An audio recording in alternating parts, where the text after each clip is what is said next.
Welcome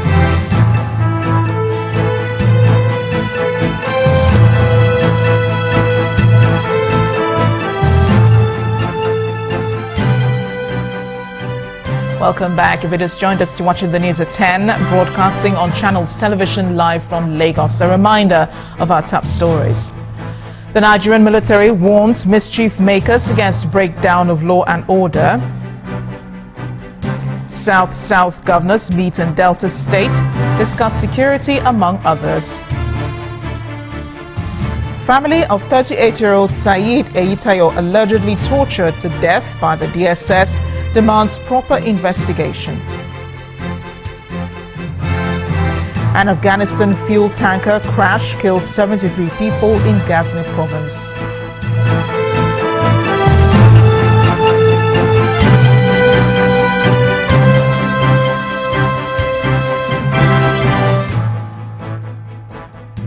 Remember, you can read up more on our top stories. You'll find them on our website, channelstv.com, and on youtube.com/channelsweb. You can also visit m.channelstv.com to view us live on a mobile device. You can download the Channels TV app for Android, iOS, and Windows phones from their respective stores. Now go a step further and interact with the Channels Eyewitness feature, the Channels TV app. For those pictures or videos you'd like to share with us, tap the application on your device, swipe to reveal the Eyewitness menu, and follow the instructions. So let's take a look at some pictures that you sent into our Eyewitness portal, beginning with this one from Ifelodun in Idimu area of Lagos, showing a street flooded, or a flooded street.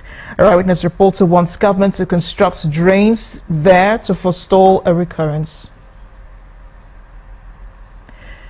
Next is this photo from Owode Onirin, as also in Lagos. It shows billowing smoke, which our Eyewitness reporter says is from a company operating within the area. He calls on regulatory agencies to stop this air pollution. Our next photo is from Agric Muferere Road in Ado-Ekiti, Ekiti State. It shows refuse dumped openly along the road. A final photo comes from Port Harcourt in Rivers State. Our Eyewitness reporter is calling on the state authorities in the area to increase awareness on the need to protect the environment. Thanks for sending in those pictures, and please note that you too can report events around you on Channels Television. Our President Muhammadu Buhari will arrive on Tuesday in the United Kingdom, where he's expected to participate in the International Anti-Corruption Summit.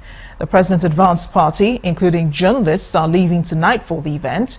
The summit is holding in the British capital on Thursday, May 12th. At the pre-summit conference, President Buhari is billed to deliver a keynote address titled "Why We Must Tackle Corruption Together." The theme of the Anti-Corruption Summit is exposing corruption, tackling corruption, and driving out corruption, which will be the focus of discussion at the plenary sessions. President Buhari is once again expected to urge the international community to move faster on the dismantling of safe havens for the proceeds of corruption and the return of stolen funds and assets to their countries of origin. The President's delegation to the summit will include the Minister of Justice and Attorney General of the Federation, Alhaji Abubakar Malami, and the acting chairman of the Economic and Financial Crimes Commission, Mr. Ibrahim Magu.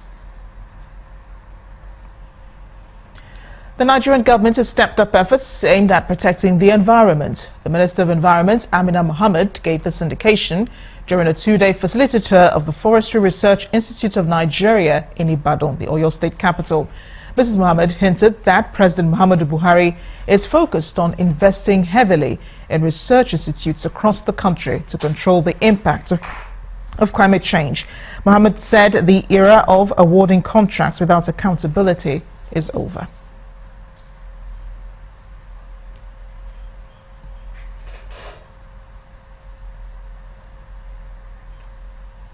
In other news, the Independent National Electoral Commission has been explaining reasons for the delay in concluding some of the pending elections in Rivers, Kogi, Anambra and Plateau states. The INEC chairman, Professor Mahmoud Yakubu, in an exclusive interview with our political correspondent, Sheon Kimbaloye, says the elections will be concluded soon.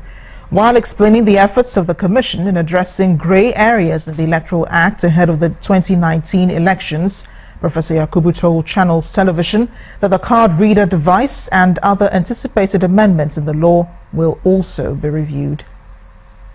We have Rivers, we have 4 constituencies in Imo, we have 3 constituencies in Kogi, we have a constituency in Plateau, and we have Anambra senatorial. No election will be left hanging for a unnecessarily long period of time. But as I said, in the case of one of the states, we engaged over 24,000 ad hoc staff. We successfully, to our satisfaction, conducted and concluded elections in 15 constituencies. We still have 22 constituencies to go. Now, if on the basis of the number of ad hoc staff we engaged earlier, we need only half of that number, that is at least over 12,000.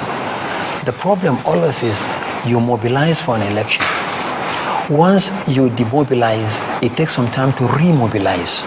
Remember, we have to engage the staff. They have to be assured of their security, in which case we need to also consult agencies, because we don't secure the voting environment for voters, our own staff and material. We need to consult with the political parties. We need to consult with all stakeholders to receive those assurances before we then commit to concluding those elections. But I wish to assure you and assure Nigerians that no election will remain hanging forever. We'll conclude those elections. How soon? Very soon. There are 2 issues. Some lawyers are of the opinion that the 2015 amendment to the Electoral Act has obviated the need for any new legal provision to, if you like, legalize the use of the card reader. But others believe that no, there should be specific provision in the Electoral Act in the light of the Supreme Court judgment. And these 2 approaches are going hand in hand. While we are looking at the Electoral Act Amendment 2015, there are also efforts in the National Assembly by some private members of the National Assembly to introduce amendment to the Electoral Act to make the card reader legal. So we look forward to the 2 approaches, but instead of specifically making the card reader legal as a card reader, maybe we should have some generic description of the deployment of technology in elections, because the card reader is a means, is a piece of technology. So that if tomorrow, because of development in technology, INEC decides to introduce something else, not the card reader, somebody will not go to court and say, no, the law specifically provides for the card reader. So these approaches are going on in tandem. And to look further into the area of recent inconclusive elections organized by INEC and the plan to adopt some reforms into our electoral laws, I'm being joined on the news at 10 now by Executive Director at the Policy and Legal Advocacy Center, Mr. Clem Wankwo. You're welcome to the news at 10. Mr. Wankwo, thanks for joining us. Thank you. Now, you heard the national chairman of INEC saying that the commission is getting set for another round of rerun elections. Where do you think INEC went wrong with polls conducted in Rivers, Anambra, Kogi, and in Bayelsa states? I think it's a mix of several things, key of which is, of course, the politicians who, taking advantage of the decision made during the Supreme Court case, decided that it wasn't so much important how you got the victory. It was actually getting the victory, getting the results announced. And we saw in Rivers, we saw in Kogi some of it, and some of the other rerun elections, massive deployment of violence. We saw some of that in Bayelsa as well. I think that the Supreme Court decision that questioned the legality or indeed whether the card readers could be deployed as a legal instrument for accreditation and voting, encouraged a lot of politicians to try to get the results by whatever means, and a lot of violence has been deployed to try to subvert or get election results in their favor. So I think that it's a question for INEC how to get around this, and indeed for us all who are closely following up with the electoral process, how do we get the politicians to begin to respect the legal process and ensure that we do have a proper process in place and elections conducted the way that they should.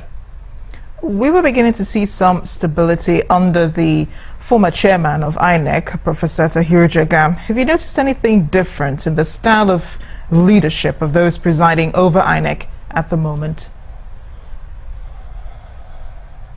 Well, there will necessarily be some difference in style. I think, of course, that whoever is coming after the success that we saw in the 2015 elections would face the initial challenge of being understood and being seen to possess the same kind of determination that Professor Tahiru Jega brought into the electoral process. But I do believe that we do have an electoral commission, we do have a chairman, and we do have members in the commission who have very good integrity, who want to ensure that we have elections conducted properly.